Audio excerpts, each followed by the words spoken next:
Hello and welcome back to the Give and Go. Let's talk some Asian Cup football. But before I do, put your hands up. Hands up, folks, right where I can see them. I need you to like, comment, and subscribe on this video right now, or Soltero gets it. He gets it right in the face right now. I'm not playing right now. I'm not playing, bro. I got an itchy finger. Give us a like, a comment, and subscribe right away this moment. 5 stars on Spotify, 5 stars on Apple Podcasts, and let's get this thing going. To start off, we have Japan facing off against Bahrain, a game that sees Japan win 3-1 here. And just to remind the people of what I said about this game before it happened, I predicted that we would see a relentless and organized and an efficient Japanese side.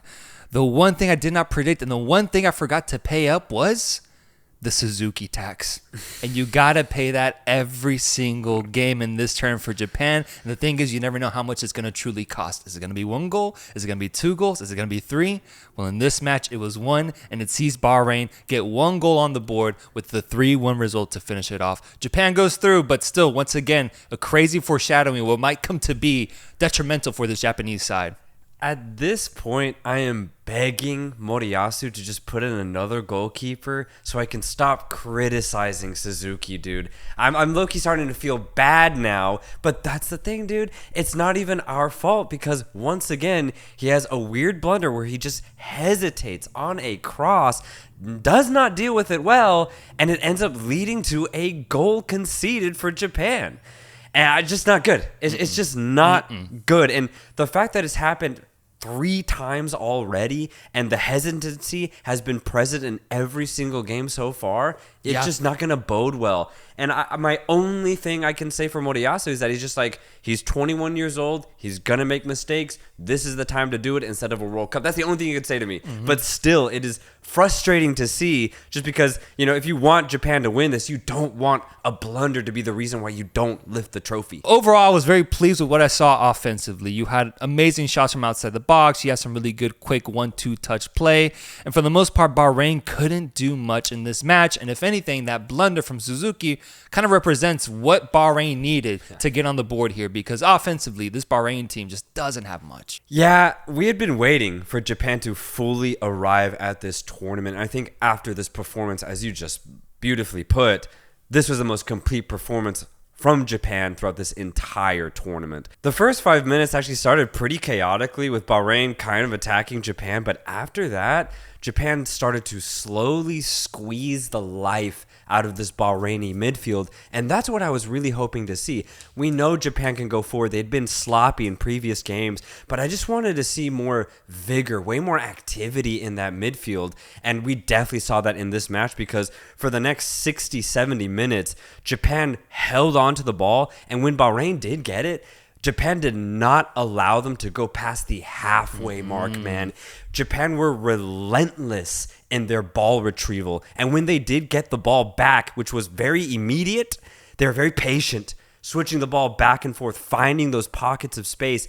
And in general, I thought they were way tighter today, which was fantastic to see because I think Japan at their best are one of the tightest teams in the world. And I think we started to see that. So if they can build off of this specific performance, this is the title-winning team that we talked about before the tournament. Yeah, you had great goals from Ritsu Doan getting on the board, Kubo getting a goal here, finally arriving to this tournament. Then you also had Ayase with a dirty move leading to his great finish. But one thing that I think is very much worth noting about this match is the substitution of Kaoru Mitoma coming into this game and immediately showing his class, his elegance, his quality. Yes, he was a little rusty at times, and I think that showed, but he had a crazy highlight at one point where he went on an insane dribble run, handed it off to his teammate, but he got a really bad touch on it, and he lost the potential of a goal there. But I think that's a really important narrative to focus on is Mitoma's inclusion into the team now, and if he gets the start in the next match or if he continues coming off the bench. Oh yeah, it was a lovely cameo from Mitoma, who had been injured this entire tournament, so he just got his first minutes. And while, yes, a little rusty, I thought they were great. A nice, solid, 15, 20 minutes from Mitoma, showcasing what he can do even when he's not at 100%. And you're right. I mean, the depth for Japan is clear. They're the most stacked team in the AFC region. The double sub that Moriyasu put on it was Minamino and Mitoma. Like, good Lord, dude. That's nuts to bring on in the 70th minute when your opponent has been getting attacked for over an hour. Now you bring on these two crazy assets offensively. And yeah, the right back Adil was just a nightmare for him, unfortunately, when Mitoma came on. You had Bahrain dying of thirst for a player for any sort of depth that is equal to that, and they just don't have it. I really thought that in terms of attacking threats, it's clear that there really is no one else outside of Ali Madan and Yusuf, the combination. Yeah. Outside of that, there isn't much creativity that allows them to be able to pose any threat or danger to this Japanese side. So it is such a contrast of the depth available to both these teams and how Japan ultimately used theirs to win the game. Yeah, Ali Madan had a bad game, definitely, but it's more so credit to Japan because they hunted in packs, 2s and 3s every time a Bahraini midfielder had the ball. There was simply no space for Bahrain to infiltrate. They just didn't have the class. And yeah, I mean, Bahrain, other than that weird goal that was mainly a defensive problem for Japan, crafted pretty much nothing in this game. Abdullah Yusuf had one chance in the first half, but it was actually ended up being offside. So Bahrain did what they could, but ultimately this game could have ended, 5-1.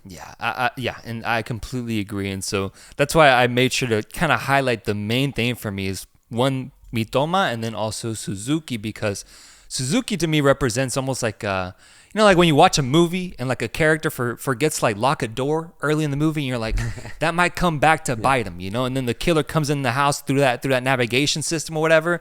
That's kind of how I feel about this Japanese side in Suzuki, man. If you don't shore that up, if that isn't fixed right away, that might prove to be the detrimental point for them. We already talked about it, but that was the highlight for me of this match was what's his future going to look like with this team and what's his impact going to be on this tournament for Japan. Yeah, and that's actually another really good point of contention, just beyond Suzuki, but for the Japanese defense in general, there's been some changes that they've had to make since the last World Cup just due to players retiring.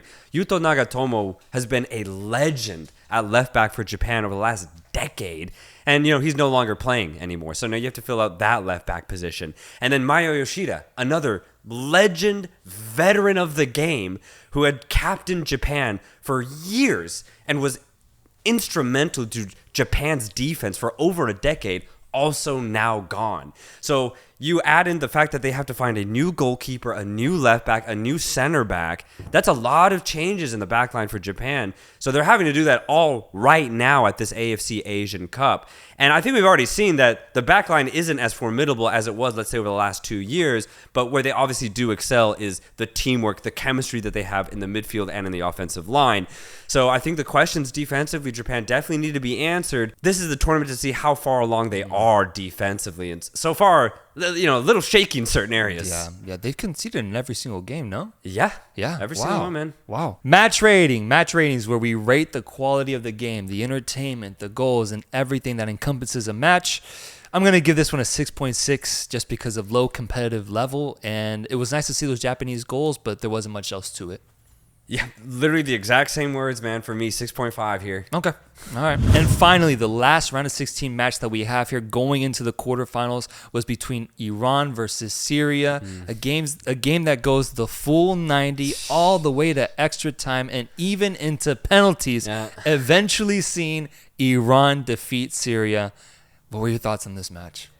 There really was little between these two sides, and it was massive moments that define the course of this whole game, dude. First 15 minutes, Iran have 82% possession. A stupid, ridiculous amount, man. And even with all of that gratuitous possession, if you know anything about Syria, they don't mind that one bit. And we previewed it in the round of 16 matchup here. The longer Syria go and it's 0-0 or maybe even 1-0, Syria just get more hyped up. They get energized by the fact that it's tight and you are struggling to break them down. And that's ultimately what ended up happening for, pretty much this entire match. Iran had so much of the ball and they weren't playing poorly. Gayetti was really good off the dribble penetration. He was getting a lot of shots, but only from outside the box. Taremi was making good runs, so was Asmun. Goldash and Jahanbash were finding those runs as well. So it's not like Iran were not finding pockets of space in the Syrian defense. They were. But when it came down to getting that final pass or final shot off, they were either met by the Syrian brick wall that they set up before the match, or they just simply were a little sloppy, a little wasteful. We had seen this from Iran in their last game as well. They're not quite firing on all cylinders when it comes to scoring these chances that they're creating. And it came to haunt them here once again because, honestly, if they were really on it, they could have at least gotten two goals, you know? Yeah. And the only goal that they got was actually given to them by a really rash challenge from Usu. And when that moment happened, dude, I was just like, if your tactic is only to defend and you give your opponent a penalty, you're like what the hell, man? So bad from Syria. If I was Hector Cooper, I would have been livid on the touchline. It was just dumb. The more you played it back, you're just like, well, the ref has no choice here. You have to call the penalty, even if it is cheap in that regard. Because Taremi was going nowhere, dude. He was going nowhere.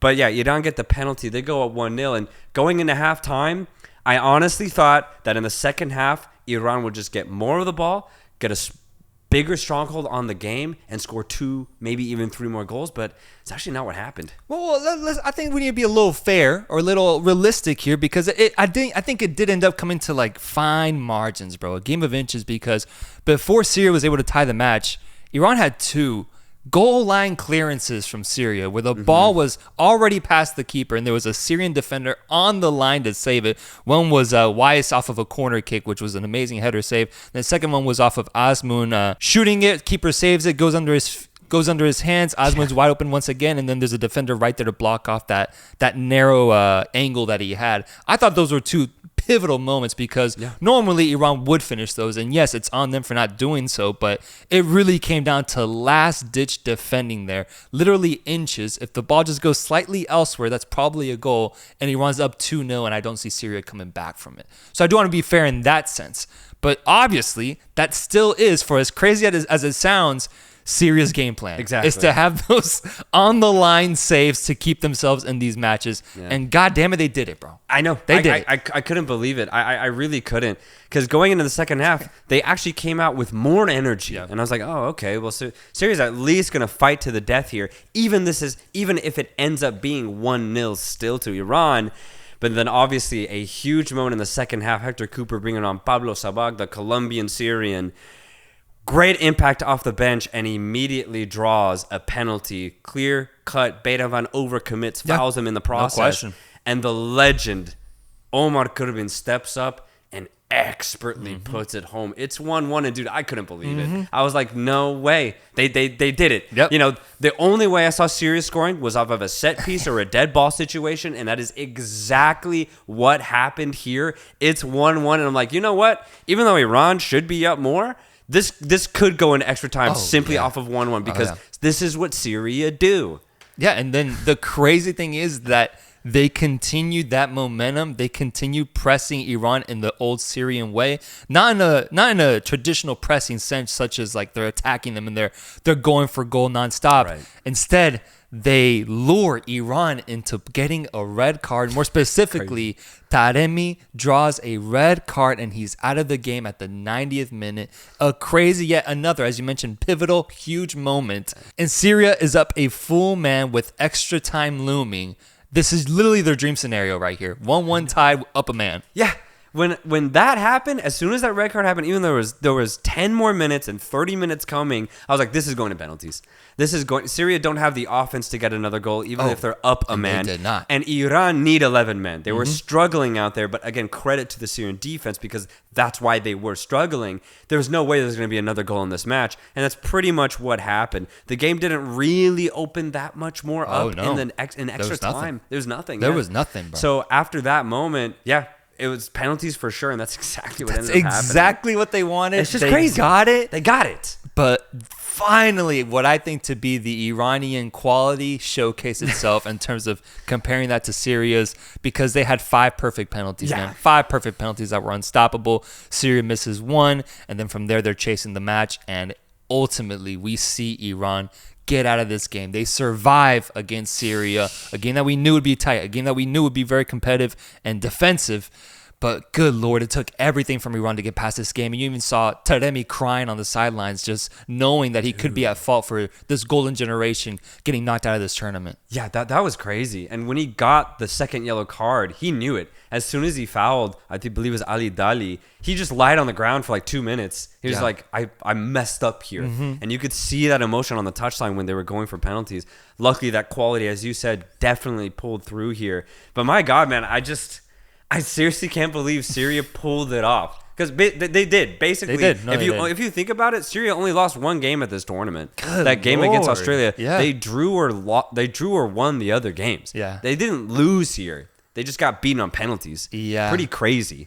Yeah, do you think Iran played bad, or do you think Syria played good? This is what I was saying back in that first half, is that I just think Iran have been a little wasteful. And I know there was last-ditch defending, but I just felt like on some shots that Osman took, for example, he didn't really hit it with a lot of purchase. Or Mehdi Taremi was a little slow on maybe like a give and go that he's trying to do with Gaedi. I just think they're not as sharp as we've seen Iran.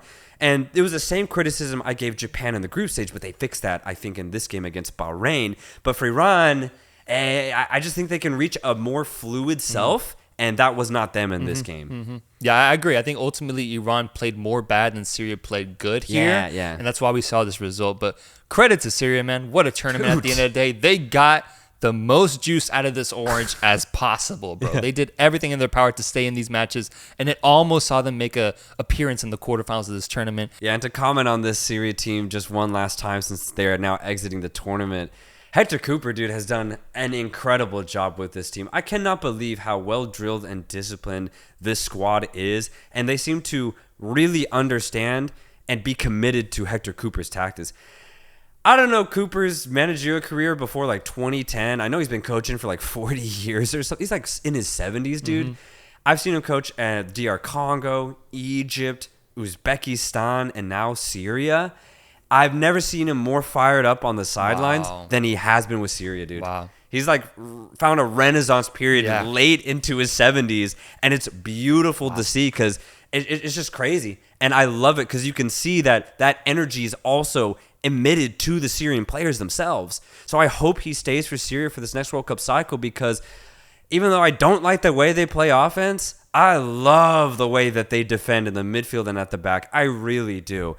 And I'm just curious to see how far they can go in the World Cup qualifying cycle, because low-key, just for the spectacle of it, to see how long they can last, give me Syria, Argentina. Give me Syria, Spain. Yeah. I just want to see those line. Obviously, there's no way they'll win, but my God, they might be able to keep it 0-0 for an hour. Yeah.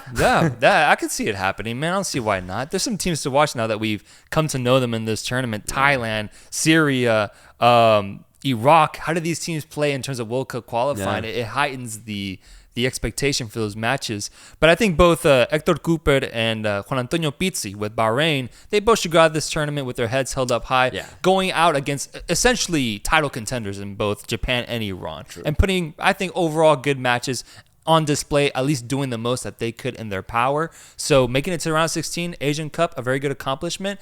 And as for Iran, I think the biggest narrative for them is just continuing this momentum. You got the win, you survived it, but please, for the love of God, try to show up more in a more clinical sense this upcoming game. Yeah. The thing is that's going to be a little bit tough to do now that Taremi will be missing that Japan match. Match rating for this game, it's actually pretty low, bro.